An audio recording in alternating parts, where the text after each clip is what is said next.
देखो भाई, हम लोग क्या पढ़ रहे थे जानते हो? 3D त्रिविमी ज्यामिति पढ़ा जा रहा था। उसमें 11.2 एक्सरसाइज सॉल्व कर रहे थे। 11.2 एक्सरसाइज की 5 सवाल तक सॉल्व कर लिए थे। आप लोग देखे भी होंगे। आज 60वें सवाल से आगे सॉल्व करते हैं। तो देखो 11.2 एक्सरसाइज 11.2 की 6 वाली सवाल सॉल्व करने चल रहे हैं। तो देखो इसमें बोला क्या गया है। इसमें बोला गया है कि उस रेखा का कार्तीय समीकरण ज्ञात कीजिए। कौन सी रेखा का? जो बिंदु -2, 4, -5 से जाती है।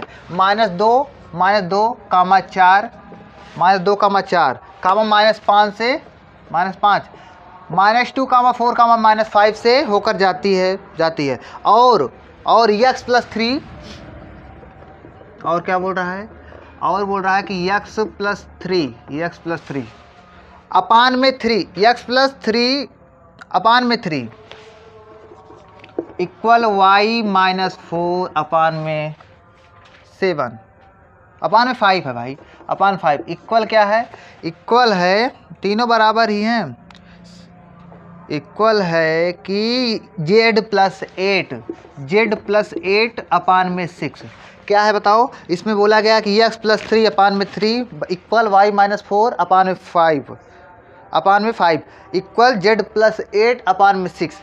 बोला है कि इस बिंदु से गुजरती हो तथा इसके समांतर हो उस रेखा का समीकरण ज्ञात कीजिए। तो आप सुनो, पहले मैं आपको समझाता हूँ। पहले बात बताओ, मैं आपको जब पहले ही बताया था, बोला था कि एक बिंदु से जाने वाली रेखा का समीकरण तथा कोई एक वेक्टर के समांतर होती थी। ऐसे एक समीकरण मैंने बताया था ना। उस रेखा का समीकरण ऐसे कुछ बनता था। कैसे बनता था? आर वेक्टर बराबर क्या होता था? वेक्टर ए प्लस में लैम्डा टाइम्स ऑफ वेक्टर भी। यही तो होता था, यही होता था भाई। इस बिंदु से होकर जाती थी तथा इसके समांतर होती थी। अब बोला है इससे होकर जा रही तथा इसके समांतर है। अच्छा, जब इसके समांतर है, तो ये क्या है? एक प्रकार ये लाइन है ना, लाइन है। तो बच्चा बताओ, जो वेक्टर भी होता था यहीं से तो डायरेक्शन रेशियो मिलता था, डायरेक्शन दिक् अनुपात। तो हमेशा जान लो, कोई भी रेखा हो, अगर उसका दिक् अनुपात निकालना जानना है, अगर उसका कार्तीय समीकरण दिया है, क्या दिया है? कार्तीय समीकरण। तो कार्तीय समीकरण निकालने के बाद सिंपल, तो कार्तीय समीकरण में दिक् अनुपात क्या होता है जानते हो? जो अपान में होता है वही दिक् अनुपात होता है। समझेंगे? तो मतलब इस बिंदु से जा रही हो तथा इसके समांतर हो, इसके समांतर मतलब इसका दिक् अनुपात ले लो। जब हमेशा जान लो, सुनो, मैं जो आपको एकदम इंपॉर्टेंट चीज बता रहा हूँ। दो रेखाएं हैं, क्या है? दो रेखाएं, दोनों रेखाएं समांतर हैं। इसका मतलब क्या है जानते हो? दोनों का दिक् अनुपात बराबर है। क्या मैंने बोला? अगर दो रेखाएं समांतर होती हैं तो दोनों का दिक् अनुपात बराबर होता है। सुनो पहले, आज जैसे कोई एक रेखा का समीकरण निकालना है, वो एक बिंदु से गुजर रही हो, तो एक बिंदु से गुजर रही हो, बिंदु तो दिया हो और साथ साथ उसका दिक् अनुपात मिल जाए। क्या मिल जाए? दिक् अनुपात। तो दिक् अनुपात कैसे मिलेगा? देखो, इस बिंदु से गुजर रही है, इस बिंदु से गुजरने वाली रेखा का समीकरण निकालिए। लेकिन एक बिंदु से गुजरने वाली रेखा का समीकरण कब तक नहीं निकल पाएगा? जब तक उसका दिक् अनुपात नहीं मिल जाए। दिक् अनुपात बोला है कि इसके समांतर है। जब इसके समांतर है तो मतलब इसकी रेखा का दिक् अनुपात और इसका दोनों का दिक् अनुपात बराबर होगा कि नहीं होगा? बराबर होगा ना भाई। जब बराबर होगा तो यहाँ से दिक् अनुपात मिल जाएगा, यहाँ से बिंदु मिल जाएगा, अपने आप समीकरण बन जाएगा। तो चलो, यहाँ से दिक् अनुपात मिलने का मतलब है, बताओ दिक् अनुपात क्या हो जाएगा इसका? बताओ, इसका दिक् अनुपात मतलब डायरेक्शन रेशियो, दिक् अनुपात, तो देखो क्या हो जाएगा जानते हो? 3, 5, 6, यही तो होगा नीचे वाला, ये हो जाएगा। अच्छा, जब दिक् अनुपात मिल गया मतलब जानते हो यहाँ से वेक्टर बन जाएगा। कौन सा वेक्टर बनेगा जानते हो? वेक्टर भी बनेगा। क्या बनेगा? वेक्टर भी। वेक्टर भी बराबर क्या हो जाएगा? 3i प्लस में 5j प्लस में 6k। समझ में आया? ये हो गया। अच्छा बताओ, इसमें क्या बोला है? कार्तीय समीकरण बोला है। क्या बोला है? कि उस रेखा का कार्तीय समीकरण निकालिए जो इस बिंदु से गुजरती हो। तो हम कार्तीय निकाल देते हैं ना भाई। सुनो पहले, कार्तीय समीकरण निकल जाएगा। देखो क्या होता है? x - x1 होता था नहीं होता? अपान में a बराबर y - y1 अपान में b बराबर z - z1 अपान में c होता था कि नहीं होता था? x - x1 मतलब जिस बिंदु से होकर गुजरती थी, x1 y1 z1 वहीं होता था। किस बिंदु से? इससे गुजर रही है कि नहीं हो रही? तो बताओ, x - x1 मतलब -2 मतलब +2 हो जाएगा अपान में a मतलब जो डायरेक्शन रेशियो होता है, दिक् अनुपात क्या हो जाएगा? दोनों समांतर है भाई, इससे गुजर रही है तथा इसके समांतर है, तो मतलब दोनों का दिक् अनुपात बराबर होगा। मतलब अपान में क्या हो जाएगा? 3। नहीं समझ पा रहे हो? इक्वल y माइनस, बताओ क्या आ जाएगा? 4 हो जाएगा। y - 4 अपान में बताओ 5 होगा कि नहीं होगा, इक्वल जेड माइनस माइनस, अच्छा बताओ माइनस माइनस प्लस हो जाएगा, +5 अपान में बताओ जेड +5 अपान में 6। तो ये हो गया कार्तीय समीकरण। बताओ किसका कार्तीय समीकरण, जो इस बिंदु से गुजर रही है तथा इसके समांतर है। ठीक, ये रेखा का कार्तीय समीकरण हो गया। आपको समझ में आया।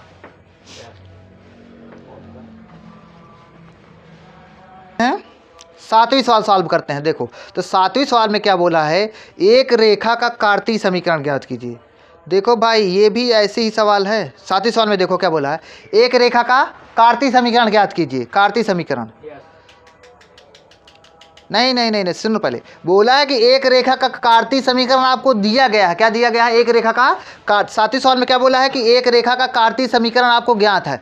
क्या कार्तीय समीकरण ज्ञात है भाई, देखो कार्तीय समीकरण सातवीं सवाल सॉल्व कर रहे हैं। सातवीं सवाल कार्तीय समीकरण आपको दिया है x -5 अपान में 7, x -5 अपान में 3 है, इक्वल y +4 अपान में 7 है, इक्वल है z -6 अपान 2, z -6 अपान में 2। ये लाइन का कार्तीय समीकरण आपको गिवन है, दिया गया है, ज्ञात है, ये ज्ञात है भाई। आगे क्या बोला है कि इसका सदिश समीकरण ज्ञात कीजिए। ये इसका मतलब ये इसका कार्तीय समीकरण दिया गया है, इसका सदिश समीकरण ज्ञात कीजिए। एकदम सिंपल तो है यार। सदिश समीकरण दिया है, कार्तीय समीकरण दिया है, सदिश समीकरण ज्ञात करना है। तो सदिश समीकरण कैसे निकलता है बताओ, सदिश समीकरण तो आपको याद दिलाता हूँ भाई, कैसे होता था बताओ, क्या होता था जानते हो, होता था वेक्टर आर बराबर वेक्टर ए वेक्टर प्लस में lambda times of vector B, यही होता था भाई। चलो अब ए वेक्टर कैसे मिलेगा, ए वेक्टर कैसे मिलेगा भाई, ए वेक्टर कैसे मिलेगा बताओ जी। ए वेक्टर जानते हो कैसे मिलेगा, ए वेक्टर यही एक्स माई जो बगल में होता है यही सब हो जाते हैं ए वेक्टर के। तो देखो एक वेक्टर बनाते हैं यहाँ से, देखो यहाँ से देखो वेक्टर ए बराबर क्या हो जाएगा, सुनो पहले इसको इक्वल 0 किया करो। यहाँ से x का जो मान आएगा y का मान हो जाएगा, जो z का मान आएगा वही x1 y1 z1 हो जाएगा। तो देखो x -5 बराबर क्या हो जाएगा बताओ, x -5 बराबर 0 करोगे तो x बराबर 5 आएगा ना, 5 आएगा तो 5 हो जाएगा यहाँ पर 5 i कैप, ये वेक्टर ये बन रहा है -4 j कैप हो गया। और बताओ इसको 0 करो +6 k कैप, समझ पाए, वेक्टर ए बन गया। अब वेक्टर बी क्या होगा, डायरेक्शन रेशियो वाला होता है ना, तो अपान में होता है, जो वही डायरेक्शन रेशियो बनता है, दिक अनुपात। तो भाई क्या हो जाएगा, वेक्टर बी बराबर क्या हो जाएगा, हाँ 3i का प्लस में 7 j का प्लस में 2k का। हमारी बात आप समझ रहे हो। एक बात हमेशा ध्यान देना भाई आप लोग कि x के बगल में कोई भी संख्या नहीं होनी चाहिए, y के बगल में कोई भी संख्या नहीं होनी चाहिए, z के बगल में कोई नहीं, स्वतंत्र होना चाहिए। x से मतलब केवल मल्टीप्लाई 1 ही होना चाहिए, मतलब कुछ भी होना नहीं चाहिए। अगर कहीं पर अगर ऐसे सामने दिया हो यहाँ पर 2 से मल्टीप्लाई किया हो तो उसको कुछ भी करके यहाँ x से हटाना, काम अनुमान करके कुछ भी करके तब जाके इक्वल करना। ठीक भाई, ये बहुत ज़्यादा इंपॉर्टेंट है। अभी आगे सवाल इस पर मिलेगी लेकिन इसे नहीं है ऐसे। अब यहाँ से बताओ, चलो सदिश समीकरण लिख लेते हैं। तो क्या हो जाएगा, वेक्टर आर बराबर क्या हो जाएगा, वेक्टर आर बराबर वेक्टर ए, भाई वेक्टर ए की जगह क्या हो जाएगा 5i का -4 j का प्लस में 6 k का और lambda times of plus lambda B vector हो जाएगा ना। तो बी वेक्टर की जगह क्या हो जाएगा 3i का प्लस में 7 j का प्लस में 2k का। आपको सभी को समझ में आया ना, ये आ गया आपका सदिश समीकरण। इस रेखा का सदिश समीकरण ये हो गया, कार्तीय समीकरण तो दिया ही गया था। 8वीं सवाल चलो सॉल्व करते हैं ना। तो 8वीं सवाल में देखो बोला क्या गया, 8वीं सवाल में 11.2 एक्सरसाइज की 8वीं सवाल बोला है इसमें कि मूल बिंदु। अच्छा बताओ मैं आपको एक बिंदु, अच्छा बताओ सुनो पहले, मैं बार बार बोल रहा हूँ, एक बिंदु से अगर बोलेगा कि एक बिंदु से जाने वाली रेखा का समीकरण निकालिए, तो आप बोलोगे कि एक बिंदु तथा एक वेक्टर भी दो जिससे वो हमको डायरेक्शन रेशियो मिले, समझे नहीं। अगर फिर जाके ये बोले तो उसमें तो तब निकालोगे जैसे अभी हमने 2-3 क्वेश्चन किया। अगर फिर जाके एक ऐसे भी समीकरण निकलता है, 2 बिंदु से होकर जाने वाली रेखा का समीकरण, तो 2 बिंदु से होकर जाने वाली रेखा का समीकरण में आपको डायरेक्शन रेशियो की जरूरत मतलब पड़ेगी, लेकिन वहीं से निकल जाएगा, दिक अनुपात वहीं से निकल जाएगा, आपको और किसी की जरूरत नहीं पड़ेगी। तो यहाँ पर देखो बोला है कि मूल बिंदु तथा 5, -2, 3 से होकर जाने वाली रेखा का सदिश और कार्तीय समीकरण दोनों निकालिए। मतलब मूल बिंदु मतलब इसमें 2 बिंदु दिया है, एक तो दिया है मूल बिंदु, क्या दिया है मूल बिंदु, मूल बिंदु भाई, मूल बिंदु दिया है और दूसरा क्या दिया है, मूल बिंदु। अच्छा बताओ होता क्या है, 0,0,0 ये होता है, समझे, 0, मूल बिंदु तथा 5, -2, 3 से होकर जाने वाली रेखा, मतलब इससे तथा 5, -2, 3 इन दोनों से होकर जाने वाली रेखा का समीकरण निकालिए, समझे कि नहीं। 3 से होकर जाने वाली रेखा का समीकरण तो आपको याद भी होना चाहिए। क्या याद होना चाहिए, देखो याद ये होना चाहिए, मैंने आपको बताया था 2 बिंदु से होकर जाने वाली रेखा का सदिश समीकरण क्या होता था, सदिश समीकरण होता था वेक्टर r बराबर a वेक्टर प्लस में लेमडा टाइम्स आप, अभी तक वेक्टर भी लिखते थे ना, अब 2 बिंदु मिल गया तो घटा कर लिखेंगे vector v minus vector a, ये होता था, समझेंगे। जब कॉन्सेप्ट में बता रहा था यही बताया था। तो वेक्टर ए क्या हो जाएगा, पहली बिंदु, वेक्टर बी दूसरा बिंदु, इसमें आई कैप जे कैप के कैप लगा दो, इसमें भी आई कैप जे कैप लगा दो, के कैप। तो चलो वेक्टर आर बराबर सदिश समीकरण लिखते हैं, तो वेक्टर एक यहाँ से बनेगा कि नहीं बनेगा, बताओ यार। तो यहाँ पर क्या हो जाएगा बता, हाँ तो 0 आई कैप प्लस में 0 जे कैप प्लस में 0 के कैप, ये हो गया, प्लस में लेमडा। अच्छा तो अब vector B minus vector A, मतलब बी में से एक घटाना पड़ेगा, तो जहाँ इसमें आई कैप जे कैप के कैप लगा के घटाओ या डायरेक्ट घटा कर आई कैप जे कैप के कैप लगा दो। तो घटा कर देखो, घटाते हैं, 5 में से 0 माइनस करोगे तो क्या आएगा, 5 आएगा, तो 5 आई कैप हो गया, समझ पा रहे हो नहीं यार। -2 में से 0 घटाओगे तो -2 आएगा, -2 जे कैप हो गया। ऐसे 3 में से 0 घटाओगे तो 3 आएगा, 3 के कैप। हैव यू गॉट, समझ में आया कि नहीं आया। तो ये हो गया अपना कौन सा सदिश हो गया, सदिश समीकरण हो गया, 2 बिंदु से होकर जाने वाली रेखा का समीकरण। पहले हमारी बात सुनो, ये भी आपका आंसर सही है, लेकिन आपको क्या पता बुक में आंसर ये ना दिया गया हो, क्योंकि सब तीनों 0 है। क्या 0 है तो कोई मतलब ही नहीं है, तो ये भी हो सकता है। वेक्टर आर बराबर लेमडा 5 आई कैप -2 जे कैप प्लस में 3 के कैप। बोलो क्यों, क्योंकि यार ये तो कुछ है ही नहीं यार, तो ये इतना ही यहीं से लिख देंगे, समझा ये। अब चलो इसका कार्तीय समीकरण लिखते हैं, क्या लिखते हैं, कार्तीय समीकरण। कार्तीय समीकरण, तो देखो कार्तीय समीकरण 2 बिंदु से होकर जाने वाली रेखा समीकरण कैसे बनता था जानते हो, x माइनस x1 अपान में x2 माइनस x1 होता था। x माइनस x1 अपान में x2 माइनस x1 बराबर y माइनस y1 अपान में y2 माइनस y1 बराबर z माइनस z1 अपान में z2 माइनस z1, ये होता था। तो रख दिया जामान, बताओ यार। तो देखो रखते हैं, हाँ देखो यहाँ पर रखते हैं, यहाँ पर इसके आगे यहाँ पर रखते हैं, तो रखोगे देखो क्या हो जाएगा, x minus x1, x minus x1 के स्थान पे क्या रखोगे बताओ, यही तो होगा x1 y1 z1, ये होगा x2 y2 z2 हो जाएगा। तो x1 क्या हो जाएगा 0, x माइनस 0 अपान में क्या हो जाएगा x2 minus x1, x2 minus x1 मतलब x2 में 5 में से 0 घटाओगे तो 5 आएगा, समझे, इक्वल।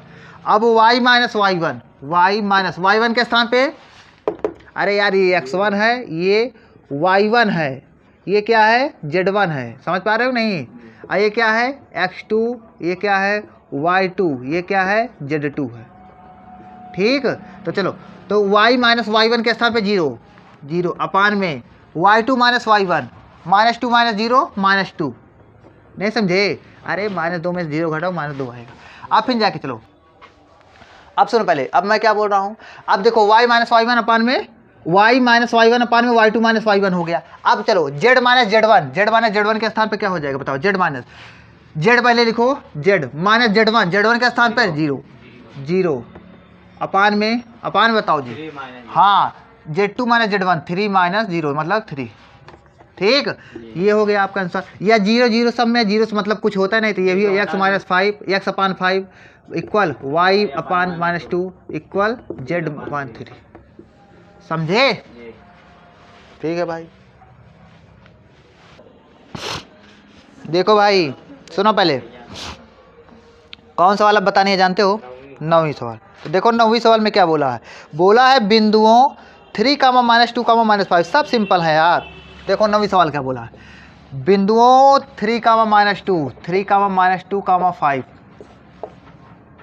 -5 है, -5 और है 3, -2, 3, -2, 6 बिंदुओं इससे और इससे गुजरने वाली रेखा का सदिश और कार्तीय रूप में समीकरण निकालिए। जस्ट वैसे ही है जैसे 8वीं सवाल वैसे 9वीं सवाल। तो इसको भाई निकाल लिया जाए। बताओ इससे और इससे दोनों से होकर गुजरने वाली कौन कौन से रेखा का समीकरण बताना है। बताओ पहली बात तो सदिश रेखा का सदिश समीकरण बताना है और कौन बताना है, कार्तीय समीकरण। तो पहले सदिश बताओ। ये कॉमा है नहीं तो ना ही समझने लगो, दीज आर कॉमास। चलो भाई निकाला जाए। तो बताओ दो बिंदु से होकर जाने वाली रेखा का सदिश समीकरण पे बताओ बत क्या होता है सदिश। हाँ वेक्टर आर बराबर वेक्टर ए हाँ plus lambda times of vector B minus vector A, क्योंकि दो बिंदु दो बिंदु से होकर जाने वाली वो तो हाँ समझे कि नहीं। तो दो तो चलो निकालो। Vector R equal vector A के स्थान पर ये पहला बिंदु वाला 3i कैप प्लस में माइनस 2j कैप ना -2j कैप -5k कैप हो गया प्लस में लेमडा लिखोगे लेमडा। अब बताओ वेक्टर बी वेक्टर ए ये वाला बनाएगा, वेक्टर बी ये वाला बनाएगा। तो बताओ बी में से ए घटा रहा है मतलब 3 में से 3 घटा दो तो क्या हो जाएगा 0i कैप, समझे। अब -2 है ना, ये -2 है, -2 में से -2 घटाओगे तो क्या हो जाएगा ये -2 नहीं भाई -2 -4 नहीं होगा, ये -2 इसके सामने माइनस प्लस हो जाएगा तो 0 हो जाएगा प्लस 0j कैप। नहीं समझ पाए। अब 6 में से 5 घटाओ क्या हो जाएगा 11 हो जाएगा। अरे माइनस प्लस नहीं हो जाएगा तो प्लस में 11k कैप, यही तो होगा। अब सुनो इसको और भी सॉल्व किया जा सकता है। तो वेक्टर आर बराबर क्या हो जाएगा 3i cap -2j cap -5k cap. अब इधर देखो, अब लेमडा में इसमें मल्टीप्लाई करोगे तो प्लस 11 लेमडा हो जाएगा ना, 0 हट ही जाएगा, कोई मतलब ही नहीं है, 11k कैप आ जाएगा। आप हमारी बात समझे। ये आ गया सदिश समीकरण। अब इसका कार्तीय समीकरण निकाला जाए। ये तो वेक्टर इक्वेशन था भाई, सदिश समीकरण था। अब इसका कार्तीय समीकरण निकाला जाए। कार्तीय समीकरण देखो कैसे निकलेगा। तो क्या होता है x माइनस x1 अपान में x2 minus x1 equal y minus y1 अपान में y2 minus y1 equal z minus z1 अपान में z2 माइनस z1। यही तो होता है भाई, यही होता है। चलो x माइनस x1 के स्थान पे 3, समझे, अपान में x2 के स्थान पे 3 माइनस 3 0। समझ पा रहे हो हमारी बात में। अच्छा ये बताओ आप तो डायरेक्ट यहाँ से देखो, कुछ दिमाग लगवाना चाहता हूँ आपको। देखो दिमाग लगाओ। ये बताओ जब मैं आपको लिखता था बोलता था जो वेक्टर के बगल में होता था वही तो दिक को डायरेक्शन रेशियो होता था। आज मतलब कार्तीय समीकरण में भाई नीचे डायरेक्शन रेशियो लिखा जाता था। तो बस इसमें क्यों घटा रहे हैं बार बार। डायरेक्ट हम तो ये निकाले ही हैं, सदिश समीकरण निकाले हैं नहीं निकाले, सदिश समीकरण निकाले हैं नहीं निकाले। सदिश समीकरण निकालेगा डायरेक्ट लिखो भाई x माइनस x3 बराबर y। अब यहाँ से पहले देखो +2 हो जाएगा ना, अब यहाँ पर घटाना नहीं, डायरेक्ट लिखो j के बगल में क्या है 0, समझे, इक्वल z माइनस z1 के स्थान पर z1 +5 हो जाएगा, माइनस प्लस हो जाता है ना, +5 अपान में अपान क्या हो जाएगा k के बगल में क्या 11। समझ में आया। ये आपका कार्तीय समीकरण हो गया। ठीक भैया, मिटाओ फिर। अब चलो भाई सब नेचर है ना। तो देखो अब कौन सवाल बतानी है, 10वीं सवाल ना। तो चलो 10वीं सवाल। तो देखो 10वीं सवाल में क्या बोला है, बोला 10वीं सवाल में 2 क्वेश्चन बनाया है, 2 क्वेश्चन बनाया था। देखो इसमें निकालना क्या है, बोला है निम्नलिखित रेखा युग्मों के बीच का कोण ज्ञात कीजिए। रेखा युग्म मतलब समझे 2 रेखा दिया गया है, दोनों रेखाओं के बीच में आपको एंगल निकालना सिखाया था। cos थीटा बराबर होता था a1 a2 plus b1 b2 plus c1 c2 अपान में रूट में a1 square plus b1 square plus c1 square, फिर इंटू में दूसरे रूट में a2 square plus b2 square plus c2 square. यही तो होता था भाई। देखो यही तो यहाँ पर दिया गया है। तो देखो इसमें क्या निकालना है, पहली बात तो हमको देखो 10वीं सवाल में निकालना है एंगल, मतलब कोण निकालना है 2 रेखाओं युग्मों के बीच में एंगल निकालना भाई। रेखा युग्मों के बीच में, रेखा युग्मों के बीच, रेखा युग्म मतलब 2 रेखा। अब देखो 2 रेखा भाई दिया है, 2 रेखा दिया है। देखो 2 रेखा कौन से दिया है, 10वीं पहली सवाल सॉल्व कर रहे हैं। बोला है इसमें देखो क्या दिया है, वेक्टर आर बराबर दिया गया है 2i कैप माइनस में 5j कैप प्लस में k कैप है, प्लस में k कैप फिर जाके प्लस में लेमडा लगा के ब्रैकेट में लिखा गया है 3i cap plus 2j cap, 3i cap plus में 2j कैप प्लस में 6k कैप। ये पहली रेखा दे दिया क्या, ऐसे आप समझोगे तो रेखा ही समीकरण है ना, ये पहली रेखा। और दूसरी एक बिंदु से कि दो बिंदु? भाई सुनो, पहले हमारी बात सुनो। पहली बात तो देखो, बात यह है, आप कभी ये मत समझना कि जैसे देखो रेखा जब जा रही ना, रेखा वो तो बनाने के लिए आपको देगा, या तो एक बिंदु से बोलेगा या तो दो बिंदु से। जब बन जाएगी ना तो वो एक नहीं करोड़ों बिंदु से होकर गुजरती है। वो एक रेखा पर कितने बिंदु होते हैं, करोड़ों बिंदु होते हैं ना भाई, समझे कि नहीं। अब वो बिंदु बन गई है, कुल मिलाकर जो यहाँ पर बनता था, सुनो पहले बात क्या, मैंने आपको अभी बताया था वेक्टर आर बराबर क्या होता है, वेक्टर ए प्लस में lambda times of vector B. ये क्या बताया था, जब एक बिंदु तथा एक वेक्टर समांतर होती थी ना, तो कुल मिलाकर लेमडा के बगल में जो होता था ये क्या होता था जानते हो, डायरेक्शन रेशियो बताने के लिए आता था। डायरेक्शन रेशियो जहाँ समांतर वाला वेक्टर दिया होता तो वहाँ से उठा लेते थे, डायरेक्शन रेशियो बताता था। और मैं आपको बोला था जैसे दो बिंदु से होकर जाएगी तो क्या होता था, वेक्टर ए प्लस में lambda times of vector B minus vector A होता था क्या। तो यहाँ पर भी डायरेक्शन रेशियो निकलता था, इसमें घटाकर निकाल देते थे दो बिंदुओं को। कुल मिलाकर डायरेक्शन रेशियो जो बनता था ना, समझ पा रहे हो नहीं समझ पा रहे। तो यहाँ पर जो होता है वो रेखा का डायरेक्शन रेशियो दिक् अनुपात बताता है। ठीक भाई, ठीक।